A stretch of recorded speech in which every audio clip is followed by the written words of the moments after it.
আসসালামু আলাইকুম রহমতুল্লাহ। প্রিয় সুধী, কাছে ও দূরে, দেশ ও প্রবাসে যে যেখান থেকে দেখছেন, আপনাদের সকলকে আজকের ভিডিওতে স্বাগতম। আমরা বাংলাদেশে যারা আছি বর্তমান খুব এক কঠিন সময়ের ভিতর দিয়ে পার করতেছি। গত 5ই আগস্টের পরবর্তী যে এই 3.5 মাস অতিক্রান্ত হলো, তো এই 3.5 মাস 4.5 মাসের ভিতরে অনেক নানাবিধ ঘটনা আমরা দেখলাম, অবলোকন করলাম। তার ভিতরে আমাদের সবচেয়ে বেশি ভয়ের যে জায়গাটা, সেটা হচ্ছে দীর্ঘ 16 বছর ক্ষমতায় থেকে এখন সেখান থেকে বিতাড়িত হয়ে তাদের যে একটা অন্তর্জ্বালা, তাদের যে একটা ক্ষোভ, তাদের যে একটা আগে অহমিকা ছিল, সেই অহমিকা এখন একেবারে ভেঙে চুরমার হওয়ার যে একটা ভিতরের অনুভূতি, সার্বিক অবস্থায় তারা একেবারেই চূড়ান্ত রূপে আমাদের উপরে ক্ষিপ্ত হয়ে আছে। এবং সেই ক্ষিপ্ততা আমাদের উপরে প্রয়োগ করার যতগুলি রাস্তা, প্রত্যেকটা রাস্তা তারা বেছে নিয়েছে এবং সেগুলি অনুযায়ী তারা কাজ করার চেষ্টা করতেছে। যদিও এখন অবধি কোনো একটা কাজই তারা সফলতার সাথে শেষ করতে পারেনি, সেটা হয়তো আল্লাহ পাক রব্বুল আলামিন আমাদেরকে সাহায্য করছেন, সাথে আমাদের জনগণ চৌকস আছে, চৌকান্না আছে।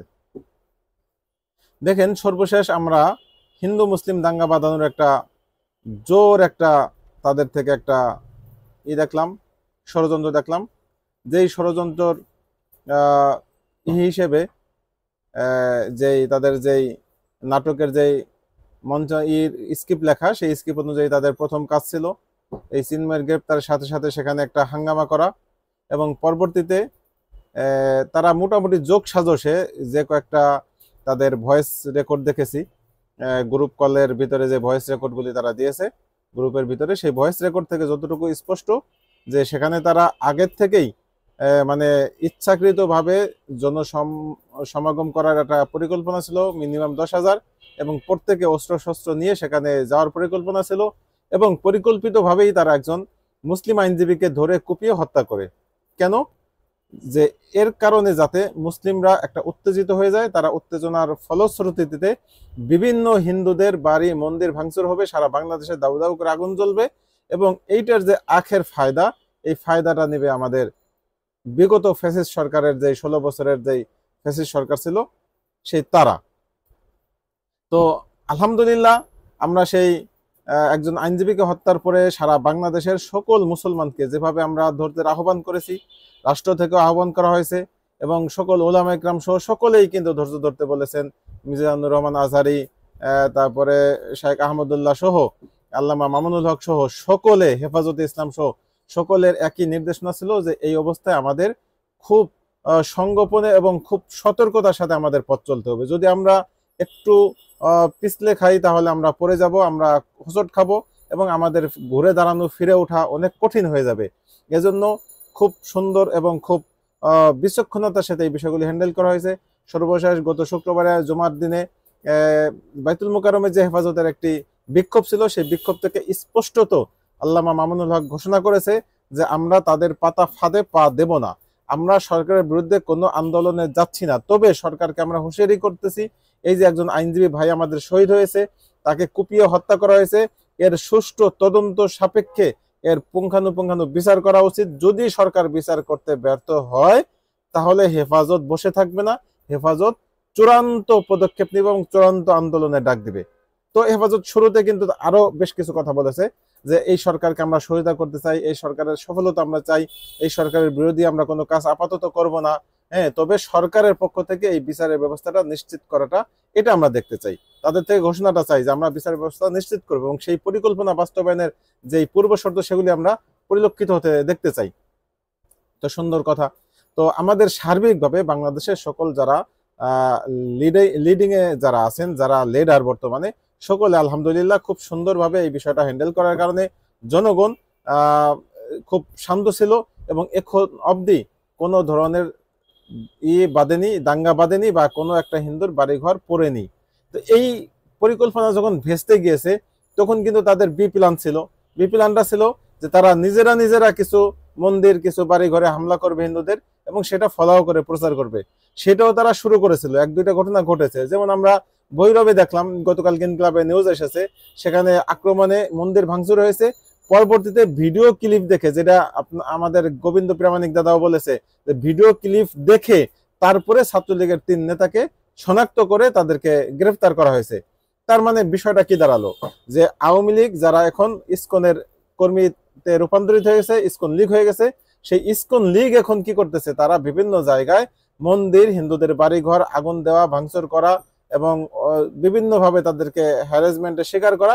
এভাবেই অন্তত এই দাঙ্গাটাকে কোনোভাবে চাঙ্গা করা যায় কিনা তারা বিভিন্নভাবে চেষ্টা করে যাচ্ছে। কিন্তু আমরা এখন অবধি সকলকে সতর্ক করব যে আপনারা খুব শান্ত থাকবেন, অ্যালার্ট থাকবেন এবং প্রত্যেকটা জায়গায় নিরাপত্তা নিশ্চিত করবেন। বিশেষ করে যে মন্দিরগুলি আছে, প্রত্যেকটা মন্দির যেন সিসি ক্যামেরা একদম মানে নিরাপত্তাটা নিশ্চিত করা হয়, চতুর্দিকে যেন সিসি ক্যামেরা ফুটেজটা ধারণ করা সম্ভব হয়, যাতে করে কে কারা কখন আসতেছে সেই বিষয়টা ওখানে বোঝা যায়।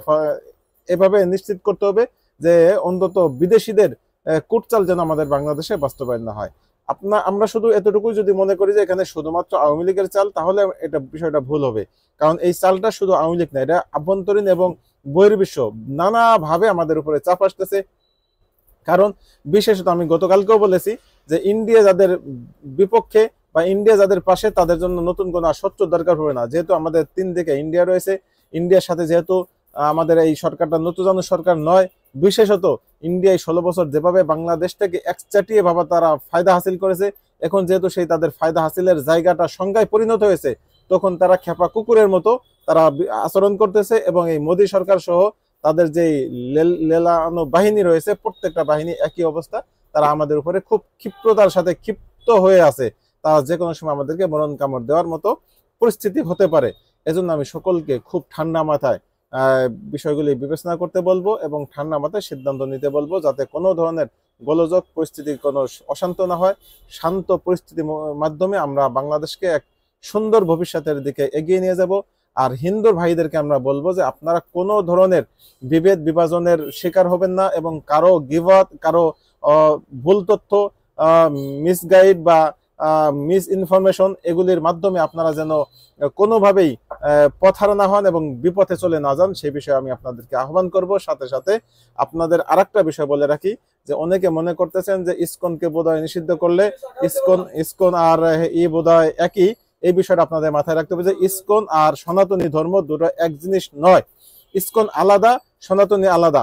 সনাতনীদের থেকে কিছু কুচক্রী মহল ইসকনে গিয়ে সেখানে এই বিশৃঙ্খলা তৈরি করার চেষ্টা করতেছে। অতএব আমাদের এই বিষয়টা মনে রাখতে হবে যে আমাদের আন্দোলন ইসকনের বিরুদ্ধে আন্দোলন, আমাদের বক্তব্য ইসকনের বিরুদ্ধে বক্তব্য। এটা কোনো হিন্দু ধর্মাবলম্বী বা অন্য কোনো বিধর্মী বা মাইনরিটি কারো বিপক্ষেই নয়।